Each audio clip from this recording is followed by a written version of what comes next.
It's a feeling that's flowing like a river. Time to swap them dollar signs for dreams. There's a river running through it and it flows through you and me. I'm John Osborne, broadcasting from Spokane, Washington. First, let's go to Similkameen Falls and the citizens' challenge to Washington State to divert almost all of the water away from the waterfalls. On August 13th, conservation organizations at the national, regional, and local level appealed a decision by Washington State on a proposed project that would really reduce Similkameen Falls to a trickle.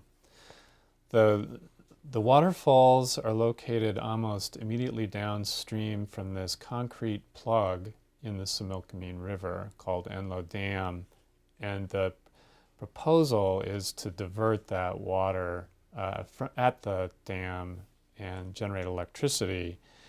The waterfalls could potentially attract thousands of visitors to the area each year, generating an estimated $500,000 a year for the local economy. The groups appealed the decision because ecology failed to adequately consider the water quality and the aesthetic impacts of the project, which are an important part of the state's water quality standards under the Clean Water Act. Similkameen Falls are located near Orrville, Washington, just upstream on the Similkameen River. Waterfalls are quite beautiful. In fact, they're the focal point for the Similkameen River Trail, which will become part of a 1,200-mile Pacific Northwest National Scenic Trail. If the dam is reactivated, as is the decision of Washington State, then that trail will provide a spectacular overview of nothing more than a dry riverbed and a dried up waterfalls. The dam itself hasn't generated power since the 1950s. There have been 4 efforts to relicense the dam. This is the most current, and conservationists are challenging the decision by the local PUD, now backed by the state of Washington. Jerry Gillespie of the Columbia Bioregional Education Project has noted, "The falls are important to this community. Ecology's decision ignores not only the Clean Water Act, but the tremendous public and economic benefit of the falls for tourism, aesthetics, and recreation." Columbia Bioregional Education Project is based in North Okanogan County. They filed the appeal along with the Center for Environmental Law and Policy, the North Cascades Conservation Council, and American Whitewater, as well as Sierra Club. Another voice on behalf of the waterfalls is Thomas O'Keefe of American Whitewater.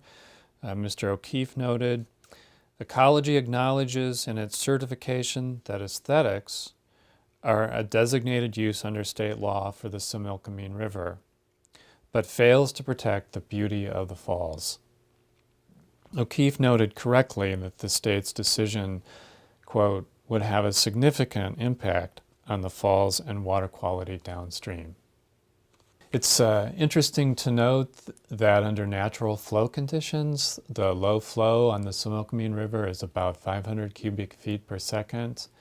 Under the proposal by the Okanogan PUD and the state, the flow in the Similkameen River would reduce to about 10 cubic feet per second, a mere trickle.